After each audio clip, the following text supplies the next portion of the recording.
Hey, welcome to Beyond Sunday. We are in chapter 4 of the book of James, continuing through this book here with Pastor Stephen Gold. Welcome. Thank you. Good job this weekend. Yeah. You spoke on all campuses, either Except for live or Danville. on video, except Danville. Matt spoke in Danville. He had a pretty similar message, though. Yeah. So everyone listening to this should be have the same talking points. Your main point was submission. Easy topic. No, piece man. of cake, huh? I was miserable, like literally all week. I was like, there's just so much tension around this because it's so nuanced and complex and everything else. But Before we get into that, I have an important question. what? How's your bracket holding up? One weekend. My bracket, so I'm in 2 brackets, and the only difference really is that I have Kentucky in the Final Four in 1, and I have North Carolina in the Final Four in 2. Other than that, I have Duke over Virginia. Villanova losing yesterday really hurt. It 'cause messed you up a I little had bit? them in the Elite 8.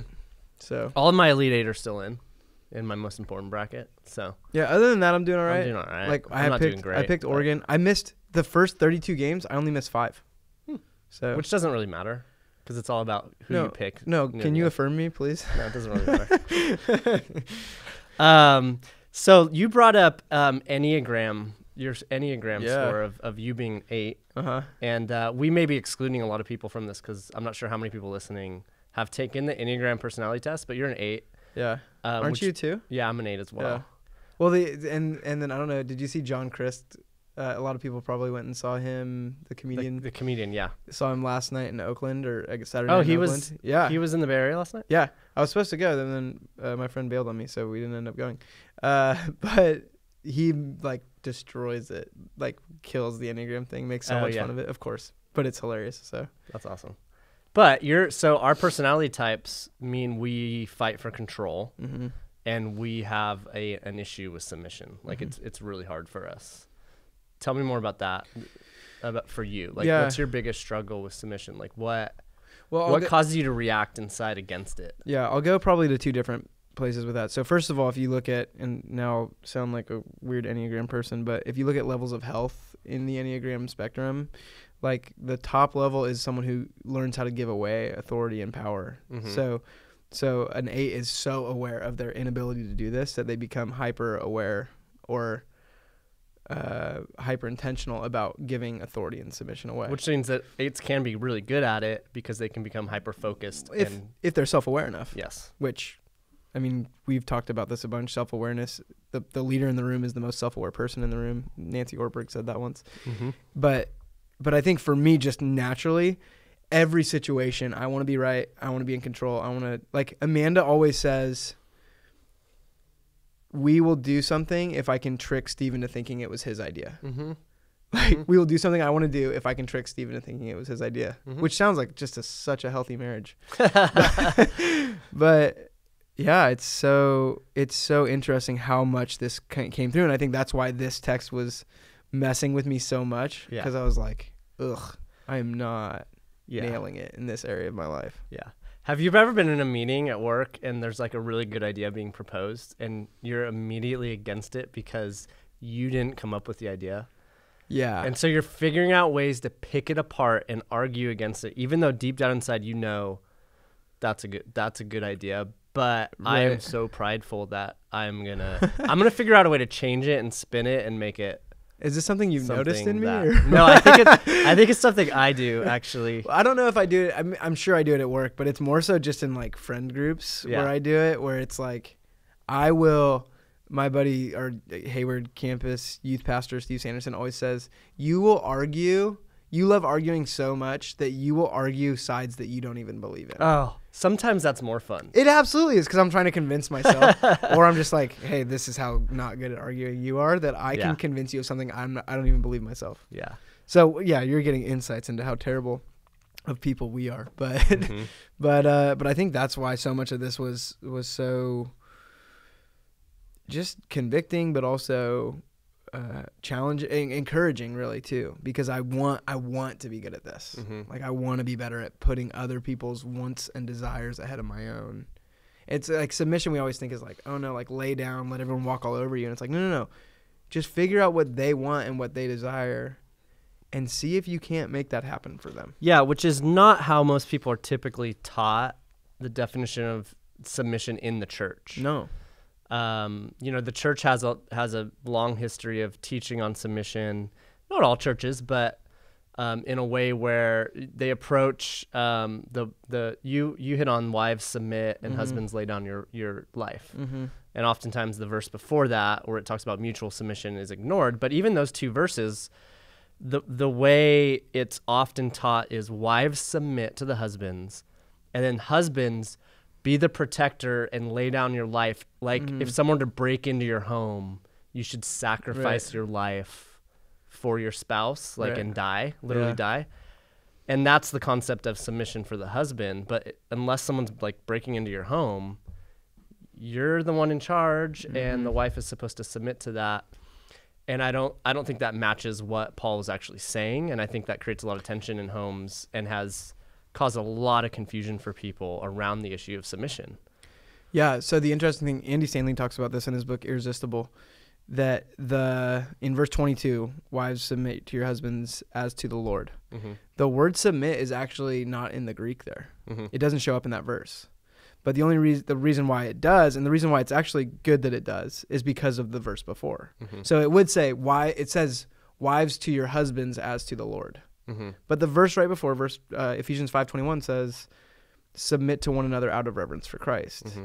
So yes, submit, but the whole thing, wives, husbands, and I think this is why it's applicable to relationships in general. The best thing for relationships is this overarching theme of submission. Like it's mutual. You both of you do it. Yeah, and it's actually, as you referenced in your sermon, it's actually one of the most important concepts when it comes to living a life as the follower of Jesus. Like this is right when you understand the cross and what the cross means, that Jesus is fully man and fully human, that he resurrected from the dead. Like once you understand that, what he did, and then you begin to get into, okay, so what does it mean to me in terms of how I live my life? Like submission is at the very top of the list in terms of concepts we need to wrestle with and actually live out in order to grow as Christ followers. Well, you could say that it's synonymous with like love and sacrifice and everything else that we see in Jesus. And so much so what the early church was all about, what Jesus was all about, why the way following Jesus was so appealing to so many was because, like I said in the sermon, they didn't leverage any authority because they didn't have any. I mean, Jesus was the only one that did have authority he could have leveraged, but he didn't. Instead, he leveraged his love, which is exactly what the early church did as well. Yeah. And I think what we're called to. And Absolutely. So that's the submission, sacrifice, love thing. And what I love about the concept is, Jesus said, love others as you love yourself, which is great. But then submission actually gets more specific in terms of how to do that. Like it's we have this mission of loving people. And then he's given us this concept of submission to say, okay, here's what love should look like, how to go about doing it. I did it. I'm showing you the way. And now I'm asking you to do it. It's just so freaking hard. Oh my gosh. Well, that's why I said it's like the concept of submission is so simple. The definition, the idea, oh yeah, you just got to put other people's wants and desires ahead of my own. Yeah, that's simple, but it is so demanding. Like to do that in every situation, to be that selfless, to be that humble, to be that others focused. Ugh. There's so many times I'm like, get me out of here. I don't want any part of that. Yeah, it's really difficult.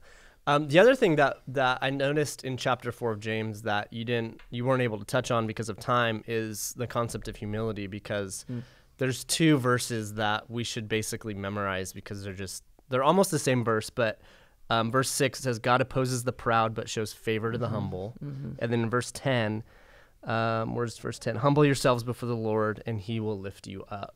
And so in this middle of this rant, I don't know if it's not a rant because it's awesome. But as he's writing with this passion about submission, he's including the concept of humility. And I mean, I think he includes it because it's really hard to submit when you're not humble. Like if you just tell someone to submit, and you're like, hey, be better at submitting, like they're going to fail. I mean, we're all going to fail, obviously, all the time. But we're going to fail to a much higher degree if we haven't wrestled before that with the concept of humility. Yeah. And what that means, because if you're proud, you may agree with the concept of submission, but you're not going to do it. You're not going to be able to pull that off. Yeah. Yeah, I think that's even before that when he talks about resisting the devil. It's like this is what and really the whole concept of submission and humility is your life is not about you. It's not about what you want. So that posture of humility, that posture of submission, if you can't go like, you know, and it's so difficult just because it's our human nature to go, I'm important. I'm what matters.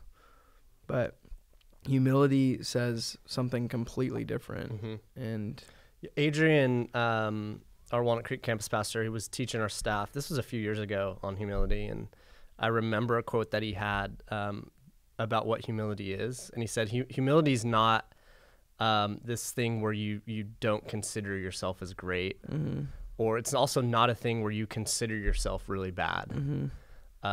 Humility is you're not really considering yourself very much." Right. Which I thought was awesome, like such an awesome description of what humility is like when you're praying and when you're beginning to go about your day, like sometimes you forget to consider yourself, like which I don't ever do. Like how often do I forget to consider myself when I'm thinking about my day, when I'm planning my day, when I'm praying? I think about this too, not just with praying, but even like our worship songs that we sing. I should talk to Orozco about this, but the concept of always singing I, me, my, so much of Scripture, Jesus, everything was so communal and not considering yourself. Like this is what the foundation of this Christian faith is about. It's not about me, you know. So I think that's. I love that definition. Not considering yourself, because I'm terrible at it. Prayer, worship, whatever. My message today, I talked about myself so much. So, like this idea of being self-forgetful. Have you ever heard that phrase? Also, Andrew Madsen's used that phrase before in a way where it struck me because I hadn't thought about it as being self-forgetful. Like I didn't take the time to consider my needs and what's going on. And what are some practical things that you've learned that we could try to implement to be better at this? Or obviously we need the Holy Spirit, right? This isn't something 100%. We can tackle without the Holy Spirit's help. It's too big. It's too upside down from how the world works for us to be successful at this on our own. But what other practical things would you say, hey, this is helpful. I've found this helpful. Yeah, there's a few things. I think, first of all, and a lot of this I got from the book, Thanks for the Feedback by, I don't remember who. But there's so many different ways to handle input from people and other things that you're able to, in tense situations, in any relational conflict, anything at all, to stop and go, okay, take a moment and say, this right here is not about me winning. I think so much of it too is prayerful conversations, and I don't want to be super churchy here, but when you're super aware of God's presence in every conversation, it's really difficult to not submit to him. When you go, and I like to start my days like this, or even conversations like this, meetings, whatever. God, let me be aware of your presence in this conversation. And so I think it's tough it's a tough question you ask, because I don't know if there's like, here's 3 steps to being a better submitter. I think some of the things I brought up in the beginning is like not being so defensive, not being naturally predisposed to argue. It's a lot of just how you posture yourself. And so, well, I think another thing is what James instructs us to do is ask. Like this is a great, when we're talking about, he says you don't have because you don't ask. What should we be asking for? Right. I think James would probably say, well, why don't you ask for humility and the ability to submit? Well, I think that's even like verse 8, come near to God and he will come near to you. Like that's that posturing piece that I'm talking about too. Because prayer is such a big part of this, but just awareness and God's presence and just being close and being aware of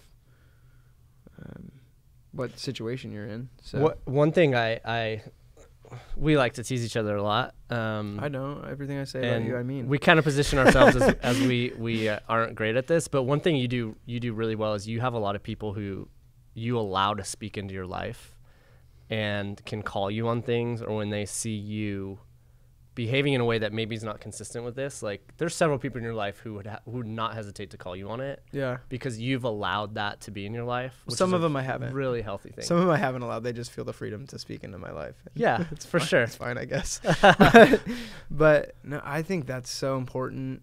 I really take what the author of Hebrews says. I think it's 10:23 or something like that, when he talks about spurring one another on toward love and good deeds. That idea of spurring, like sometimes it hurts, but I need people in my life because I know my natural propensity is to be arrogant or to want control or authority or whatever.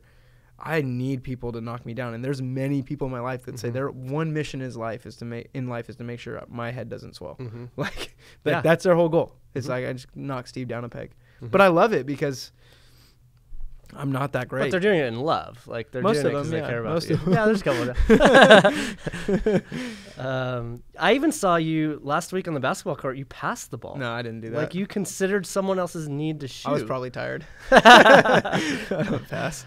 Yeah, well, thanks for the work that you put into this message. I think there's so much in here for us in chapter 4 of James and in your sermon. Can I actually just mention one more thing too that I didn't get a chance to get to? There's so much in these 17 verses that I would have loved to unpack, and John Ortberg talks a bit in the book The Me I Want to Be. I think it's in your study guide this week if you're using that, about surrendering your will. And how, like, when you wake up in the morning, you've got like all this will, but as the day drags on, you're like, I don't care anymore. And that's just like natural. But in verse, let me see, I think it's 14.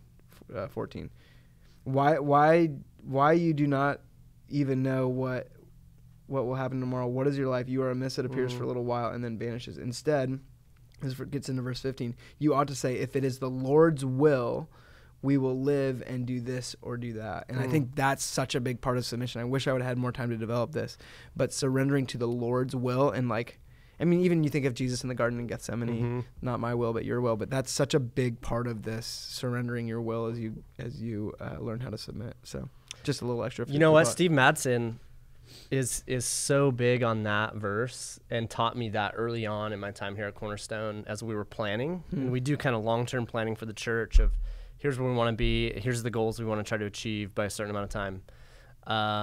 And we would catch ourselves talking like, this is going to happen. Right. And Steve would always be the first one to say, Lord willing. Yeah. Please add Lord willing to all these statements, because we have no idea what's coming around the corner and what he's going to bring our way.